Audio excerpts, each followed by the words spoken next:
es un poco extraño, voy a ser sincera, porque no tengo por qué no serlo. eh, yo misma cuento al final, en una pequeña nota mía, que todo esto surgió en mi imaginación de las preguntas que se me plantearon cuando leí Paraíso en la otra esquina de Vargas Llosa, que creo que fue en el 2005, si no me equivoco. Entonces, comencé a investigar y a mí me suele pasar eso, comienzo a investigar algo y cuando va creciendo la información y el momento, el mundo, la historia, llega un momento en que no puedes parar. Y entonces, bueno, pues eso me sucedió. No sabía realmente cómo darle forma a la historia. Sí quería escribir algo sobre Aline Gauguin, pero no pensé demasiado en la parte novelística ni en la ficción en sí misma, ¿no? Pensé constantemente en todo lo que iba descubriendo a través de la investigación y cómo era ese mundo, esos personajes, y luego incluso situaciones que se unían unas a otras, coincidencias que no habían sido, por supuesto, notadas o vistas por quienes habían escrito todas, digamos, las partes del relato, ¿no? Todo eso se fue uniendo en mi cabeza y en lo que escribía. Y de hecho, escribí, pues, bueno, casi 400 páginas o más, quizá, no, más o menos 400. Y es a partir de ese momento en que ya decido que la ficción tiene que mandar sobre los hechos reales, ¿no?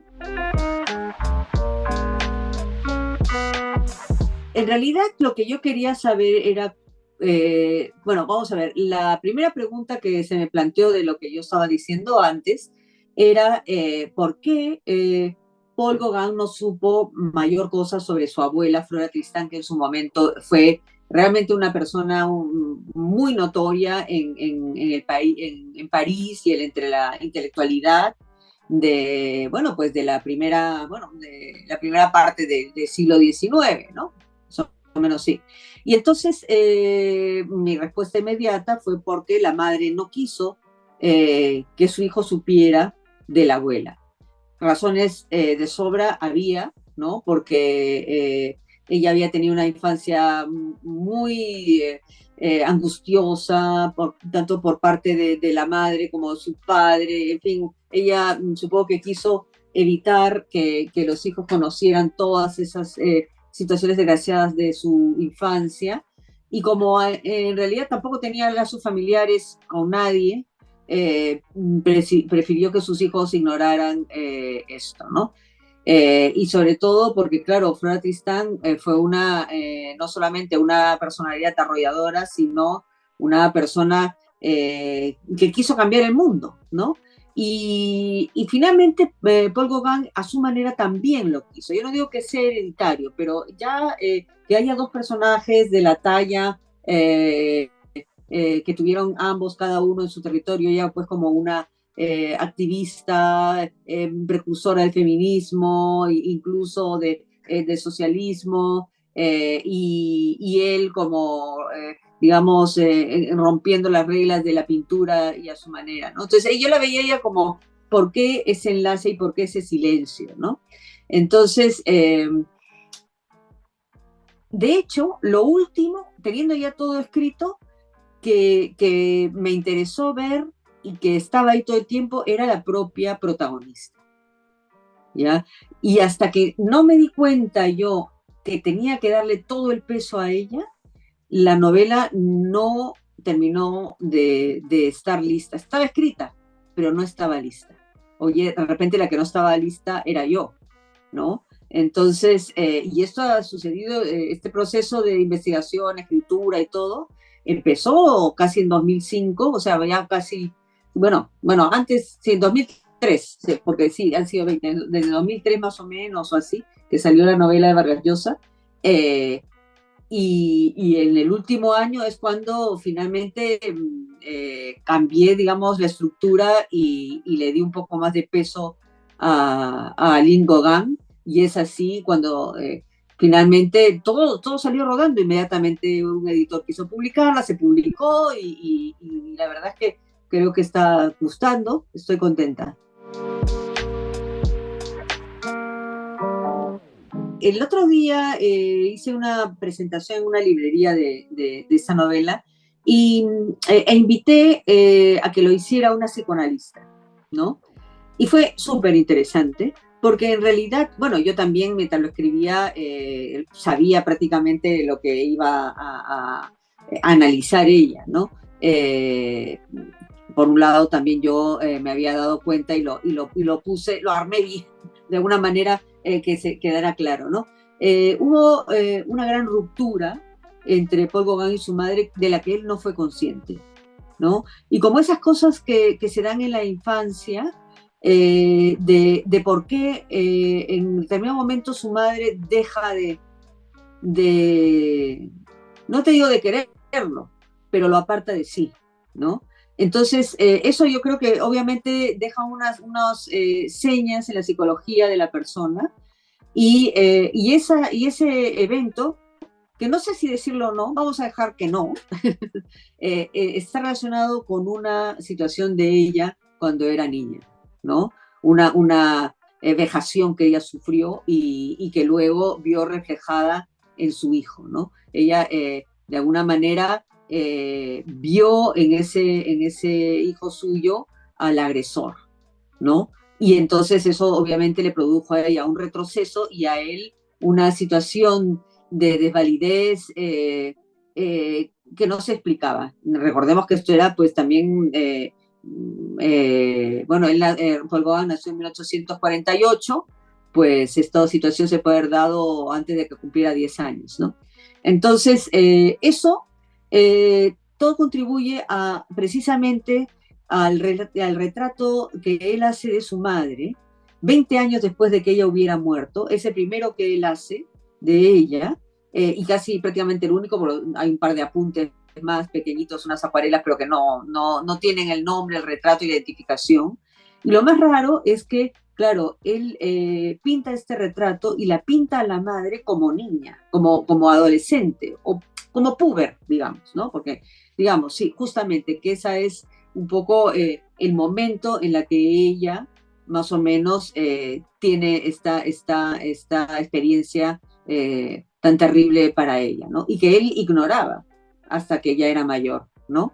Entonces, no solamente la pinta, porque claro, si tú vas a pintar el retrato, voy a pintar el retrato de mi madre 20 años después de muerta y la pintas de puber, era muy raro, ¿no? Y encima, tampoco son los rasgos exactamente de ella, si bien se basa en una fotografía de ella, que él siempre llevó consigo, porque él además siempre cargaba con muchas fotografías, le apasionaba la fotografía, esta ciencia, arte nueva, ¿no?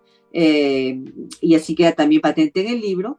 Él lo pinta a partir de ese retrato, pero le cambia los rasgos y la hace como más, digamos, con rasgos más de aindiados, ¿no? Él pasó parte de su infancia en Perú.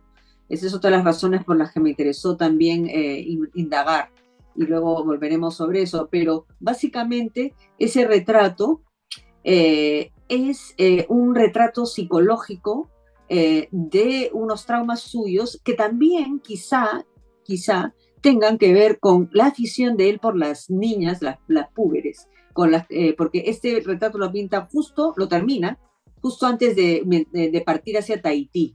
Y ya sabemos que ahí pues tiene relaciones, e incluso se casa con una niña de 13 años y tenía esta, digamos, fijación con las chicas más o menos de esa edad. Entonces, claro, fue muy interesante esta psicoanalista que ella por sí sola, yo no, obviamente no necesitaba decirle nada, vio toda esta situación a partir de este cuadro que es en el fondo, como se ve en el último capítulo, en la genealogía de ese cuadro, a lo que concluye casi toda esta novela sobre la madre.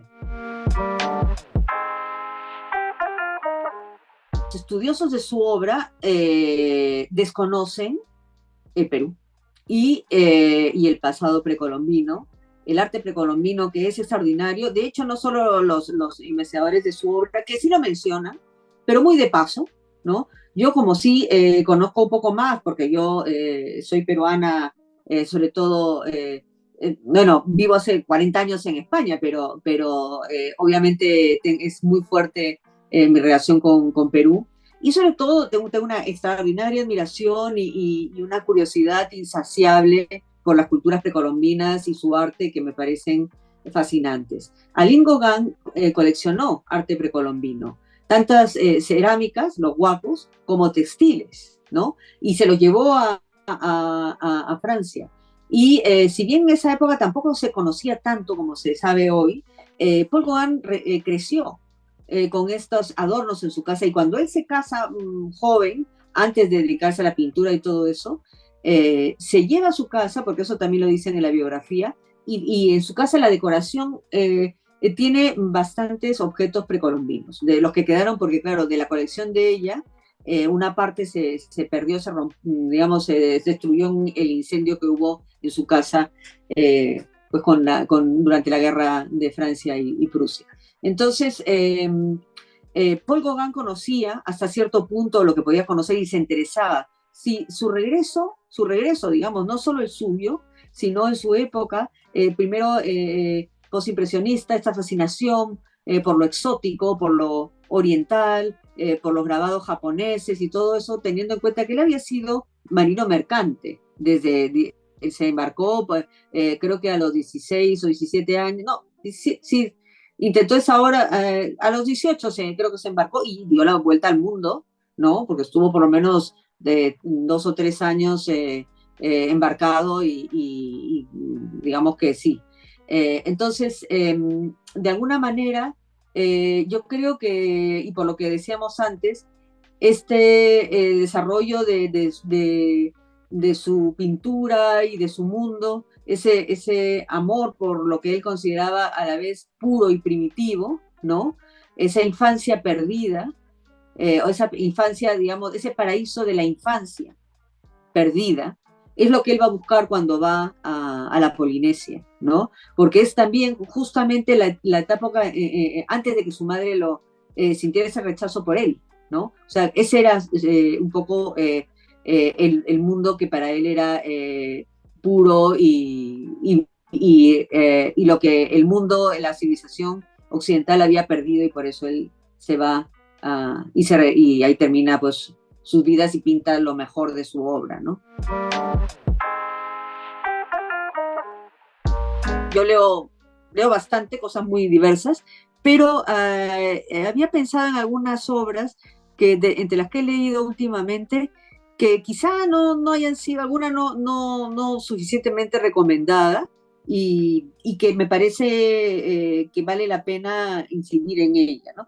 Una de ellas es esta novela, eh, la más recóndita memoria de los hombres, de este autor senegalés, ¿no? Ay, ¿cómo se dice? Mohamed Umbar Sar.